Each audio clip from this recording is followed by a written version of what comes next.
The life of a model. Getting to travel the world, wear the most glamorous outfits, getting your hair and makeup done and made to feel fabulous, seeing your face in magazines and in stores. That's maybe only part true. Modelling was a dream come true for a time, and this is the story of why I quit and why the thing you want isn't always as good as it seems. When I was younger, I wanted to be a lot of things. A fashion designer, a singer, an actress, a scriptwriter, an artist, I think even at one point a model. I wasn't sure exactly what I wanted to be. I just knew I wanted to do something where I could be creative, get to travel, and hopefully earn enough to live comfortably in the process too. I just knew I didn't want to do anything conventional, shall we say. And whilst I did do the typically conventional things like go to college and uni, I still knew that afterwards I wanted to somehow find my own path. And so after a year of not really knowing what I wanted to do after graduating from university, with nothing to lose and the longing to start living my dream life, I finally plucked up the courage to approach a local modelling agency. And I was so pleased that they actually signed me. 2 weeks later, I was booked on my first job and I was paid more for 2 days of work than I'd previously earned from a full month of working any of my previous part-time jobs. I'm pretty sure at this point I probably thought that I'd made it, that from here on out it would be onwards and upwards, and if I was making this much money per job, I'd be rolling in it in no time. The reality was quite the opposite. I think there's often this preconceived notion with modelling that it's a glamorous job. Now, don't get me wrong, there can be glamorous elements, absolutely, and there were times I got to do some modelling jobs where I felt pretty fabulous and others where I did not.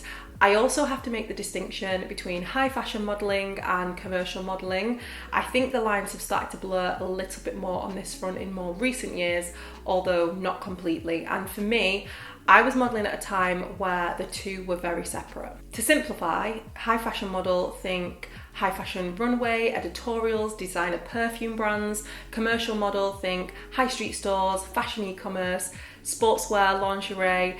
There are some crossovers, but that's it in a very simplified nutshell. On either side though, I'm pretty sure most models would tell you that it really isn't as glamorous as it ever looks on the surface, and aside from the more known and somewhat controversial pressures of modelling such as measurements and looks, I think there's a lot more that you don't often hear about, the things that led me to really dislike modelling in the end, and these are the things that made me unhappy and want me to look for something else. I didn't feel in control. Modelling can be a little bit of a roller coaster. Some months I would be booked and busy and others work would be dead. I guess that can be the case for many self-employed roles and it's a risk you take. The difference with modelling, however, is that I often felt like there wasn't much you could do about it, aside from doing test shoots to update your portfolio or travelling to a different country in hopes that you get work there, which could then leave you out of pocket if you didn't book the jobs there either. You could only go to castings when a client wanted to see you, and you would only get booked for the job if they wanted your look, which left a lot to chance really. Things have changed a bit now with social media being so big and self-promotion being a possibility and a way to put yourself out there and get on the radar for potential clients. But back when I started pre-Instagram days, it could sometimes feel like you were literally sat waiting for the phone to ring. And when it did, you better be ready. I was constantly on edge. I think one of the things I hadn't anticipated with modelling was the lack of freedom. You're self-employed and you pay your own taxes, yes, but you're also expected to be available when your agency calls. So whilst you could have quiet periods, it would also be hard to plan, because if the phone rang at 6 p.m. on a Tuesday to say you'd been booked on a job for the Wednesday, you were expected to go. I mean, you could always say no, of course, at the risk of losing out on a client and getting pushed to the bottom of the pile by your agency. Punctuality and availability is what helped you work regularly as a model, in my experience anyway. And of course those are good values to have, but with the instability of it, there were times when I needed a part-time job, but then it wasn't always met well with my agency when I'd be turning down work or a casting because I had a 4-hour shift somewhere to make ends meet. And then would come the dread of missing out on well-paid work and losing out on a new potential client or the opportunity of a big casting. There was lots of travel and it wasn't always glamorous. Speaking of big castings, there seems to be this thing in modelling. It's a bit of a carrot dangling on a stick.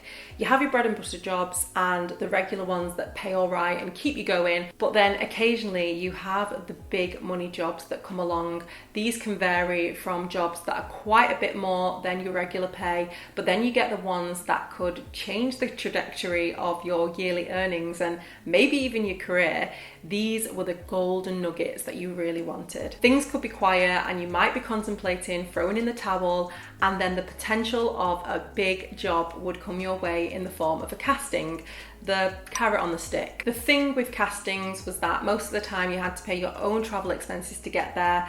Sometimes they were local, other times they were in the middle of nowhere, and many times the bigger ones were in London, and that was £80 a time for me to get there. Spending money I'd earned from the previous jobs in the hopes that I'd be selected for the next one.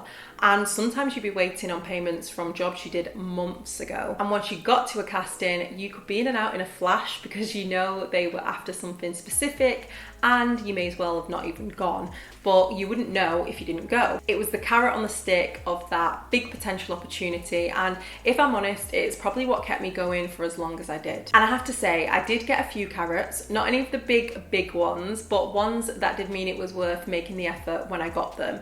But in general, I can't say it was something that I particularly loved about being model, as there was also plenty of times that it would leave me out of pocket. I didn't feel fulfilled. So whilst I was traveling on the train, staring out of the window, contemplating if I'd made the right choice by spending my last £80 on a train ticket to go to a casting for a job I might not get, I'd often think to myself, is this it? Is this really what I want to be doing with my life? Chasing those dangling carrots and going through the motions. I'd had this idea of what I thought modelling would be, and whilst yes, there were a lot of fun times and cool experiences, there were also a lot of not so fun times and not cool experiences, and I really started to feel that longing for fulfillment in my work. I didn't feel like I had full autonomy over my career, and I started to feel stifled creatively. I'd always been into art and making stuff, and I felt like I wanted to share more of my own ideas and do more as a creative. It was about a year into modelling that I started my blog, and this is what became my creative outlet throughout modelling and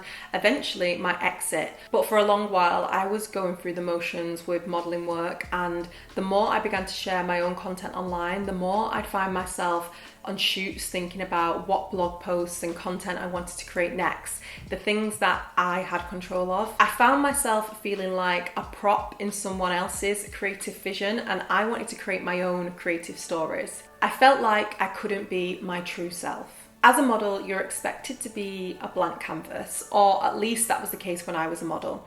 Again, I realise things have changed, but for the most part, the model is there to highlight the product, be it clothes, cosmetics, or space, or whatever it may be. For Polaroids and for castings, for example, you're expected to wear something plain that shows off your figure, minimal to no makeup, clean nude nails, kept, not overdone hair, natural looking, that sort of thing. And whilst being like this for work did help me embrace myself more naturally, I do feel it sort of stripped me of my style identity for a while. And of course you can dress how you want in your spare time, but I felt like my model style just became my style, and something as simple as wanting to get my nails done in a bold colour didn't even seem worth it in case I got booked on a job and had to take it off a day later. For something as simple as a hairstyle change, you needed to consult with your agency to decide if it was the right move. For me, I loved wearing my throw out, and clients seemed to love it too, so luckily it's not something that bothered me too much, but I never got to experiment with box braids or other styles in the 7 years that I did modelling, because clients expected you to look like your portfolio, so if you changed your hair, you had to change your portfolio. Again, you could always say no, but when these are the people ultimately in charge of your potential earnings, it's hard to go against what they say. I had a London agency once who sent me to go and get my hair blow dried straight. I hated it, and they loved it, and they wanted to present me with this whole new look. Luckily, my mother agency stepped in and fought my corner, but it isn't unheard of for girls to be told to cut their hair or present themselves in a different style to their own in order to sell. Doing modelling jobs that didn't feel in alignment. After some years of having my blog, I'd start to get the occasional paid work from my blog and then on Instagram, and it was quite sporadic for a long while, and I managed to keep my blog and modelling very separate. My blog was my creation and I had full control of it, and I was really conscious to keep the two things separate, because my blog was where I shared things that I genuinely had interest in and I liked, and modelling was where I was hired to basically be a prop. I think the real push for me to quit modelling came when it felt like the line started to blur a bit. Social media, and in particular Instagram, was growing ever popular at the time, and more creators were starting to do brand partnerships. With modelling, you didn't get to choose what clients you got to work with, you just got booked on jobs and you were expected to do them. As I was blogging about mainly style and beauty at the time, I was sharing brands and products that I genuinely liked and believed in. Then on the other side, I'd been modelling for brands that I didn't particularly like and wouldn't shop from. That's the nature of being a model, to play the part and make it look convincing. But for me, it felt like a huge contradiction when I was building this space where I was sharing my honest opinions and style. And I started to have people messaging me saying they'd seen me in an advert or in a shop, and I felt like it didn't align with what I was trying to share.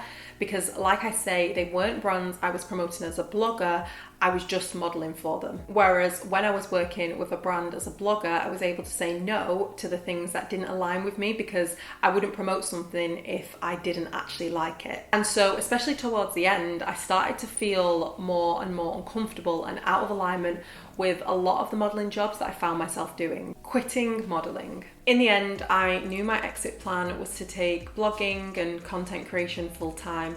I began to realise that everything I'd first wanted and hoped for in modelling could actually be better achieved through something I'd created for myself along the journey, and that actually felt really scary but also exciting. And who knows, I probably needed to go through modelling to get to blogging. I'd tried modelling, actually no, I did modelling. I did it for 7 whole years, and I actually think child Samio would think that was pretty cool. And you know what? There were some really cool things about it. I did get to travel. I got to make some amazing friends, some of whom I'm still really close with today. I got to have some incredible experiences that I would not have got to do if it weren't for modelling. And I did get to have some glamorous times too. But in the end, after quite the roller coaster of a journey, I knew it was no longer for me. I think with most things in life, we want them because we believe they'll make us feel a certain way. And when they no longer do, I think that it's a good sign that it's time to let it go.